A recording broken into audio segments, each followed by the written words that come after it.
Oh, hey, sup, it's Ralphbob. Oh, hey, sup, guys. How's it going? Blizzard just dropped some new information about one of their zones in Shadowlands, the Ardenweald, and I figured I'd go over it and see what they're talking about in this and show you some images as well while we talk about some of the lore that's going on that they're sharing with us today. First off, we have Ardenweald, a twilight-tinged afterlife for those closely connected to the wild. Ardenweald is a domain of restoration tended by the magic and mystical Night Fae. Within this eternal forest, massive dream trees draw in precious anima, the essence of souls that flows through the Shadowlands to feed the spirits of nature awaiting rebirth into the cycle. So that seems pretty cool to me. I think this is going to be like a more nature where like the Druids and the Hunters come when they die, and it looks like they get reincarnated, which is pretty cool. So the ethereal umbral forests of Ardenweald are where wild spirits return after their time on the mortal plane come to an end, so that they can again be reborn. However, this lush afterlife paradise has suffered greatly from the mysterious anima drought, plaguing the Shadowlands. Everything that grows here has begun to wither, and the cycle of reincarnation is in peril unless something changes, and swiftly. First things first, you must seek out the Winter Queen, ruler of Ardenweald, and the Night Fae Covenant to deliver urgent news. Seems like there's some trouble a-brewing. It seems like there's some weirdness going on with the afterlife in all various areas of the Shadowlands, and we get introduced to some of the inhabitants of the Ardenweald, first of which are the ever-so-loved fairies, mischievous tricksters of the woods. The mercurial fairies of Ardenweald use a mix of theatrical talents and cunning to care for rejuvenating spirits. Fairies use song to soothe away the pain of the great resting spirits and snatch up lesser creatures lured by the eerie melodies, grinding them up into poultices. That seems pretty brutal. Fairies are just as easy to appease as they are to offend, so be wary of your actions. So I know in the community right now, people are pretty iffy about the fairies. I know there's some videos of the instance in which you work together or you fight one of the fairies, and her voice is just quite obnoxious, but either way, that's what those are going to be doing. And then the next we have the Vork I. The fierce and daring Vork I are the protectors and guardians of Ardenweald. Vork I make up the bulk of the Winter Queen's wild hunt, who safeguard, what is this, Witcher 3? Who safeguard the domain against those seeking to bring imbalance. During the anima draw, it has fallen on them to enact the Winter Queen's decree, of which groves flourish or are left to wither. So it seems like the Winter Queen chooses which groves are important and which aren't. Seems kind of intense to me. And then next we have the Silvar. Loyal, polite, and graceful the Silvar are. Crafters and enchanters who create tools, foci, and magical objects to maintain the ebb and flow of existence in Ardenweald.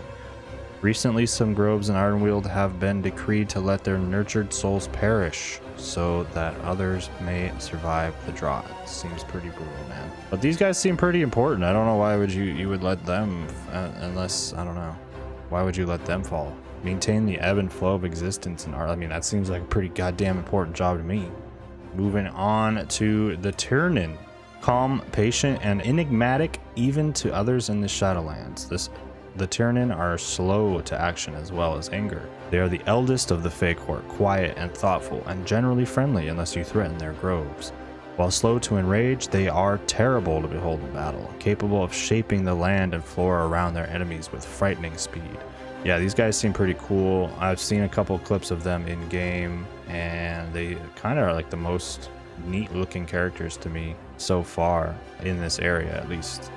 And then next we get to the ever so important Winter Queen, the leader of Ardenweald. The ethereal Winter Queen is charged with the sacred task of maintaining the great cycle of rebirth, restoring perished Loa, wild gods, ancients, and other nature spirits, and returning them to the mortal plane. That seems pretty Fucking baller to me, dude. She literally is the person to resurrect gods. That's pretty intense. She and the land are one. As the land thrives, so does she. But recently, the land has grown sick, and this has taken a bitter toll on her. The anima drought has forced her to make hard choices over which groves to save and which to let go, losing beloved nature spirits in the process. Yeah, it's pretty brutal. Not going to be happy with that. Going through and deciding who goes and who stays. All right, next is the Drust. With the drought weakening the guardians of Ardenweald, the ancient Drust have seized the opportunity to invade from their nightmarish realm of Thros. The Drust of Thros, using their twisted form of druidism to feed upon the dying groves. The Drust grow stronger with every wild seed that perishes. Though relatively few in number, the Drust are using dark rituals to pull the native Fae into their forces. Seems like these are the obvious baddies of the area. They look pretty evil. Kind of look like White Walker, druidic White Walker motherfuckers. All right, next we have the Spriggans, which I think we've seen before. I mean, they've seemed pretty familiar. They are Spriggan. They are small creatures, malicious creatures, native to Ardenweald, who live to create chaos. Some have heard the whispers of the Death Loa. Mahuzala. Mahuzala. And gleefully carry out his plans. Others follow no ruler, simply reveling in the wanton mischief and destruction they unleash upon the inhabitants of Ardenweald. So these guys are just random trickster dudes. And then we have mortal souls. In addition to the native Fae creatures that the forest calls forth to nurture the wild seeds, Ardenweald serves as an afterlife for mortal souls who shared a special bond with the nature. Druids, hunters, and others who tended the land may be judged worthy of an eternity spent caring for the wilds. Upon arrival, these souls can choose an animal form infused with the celestial magic of Ardenweald. Ooh, so do we get to see like past druids of the lore, like just turned into like cool animal dudes? That'd be sweet. These are but a few of the entities you'll encounter in Ardenweald while adventuring. It's best to stay vigilant. You might even come cross paths with long past heroes of Azeroth who now wander this world. Yeah, that's pretty sweet.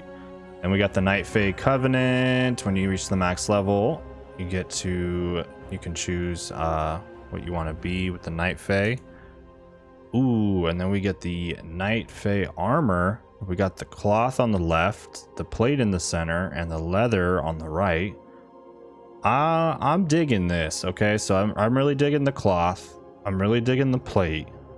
The leather is cool for druids, but if that's what you get as a demon hunter and a rogue, I don't know. I think they need some different things there. I'm not going to be choosing that for sure with those characters. So yeah, I get to choose the Covenant. Let's see, the Soul Shape. You get to turn into a Vulpin. This is their signature ability. Turn into a Vulpin, increasing movement speed. You may reactivate Soul Shape to teleport a short distance forward.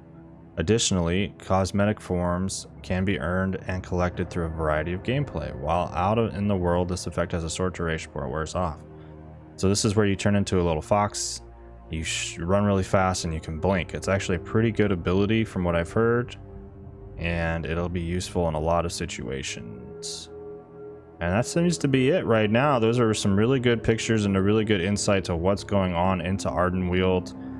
We got to see what the Winter Queen looks like, which is cool. We got to see some of this area, and I'm excited, man. This is a pretty cool looking area, and I hope to see you guys in there. So if you guys like the video, please like, leave a subscribe, and I'll catch you next time. See you later.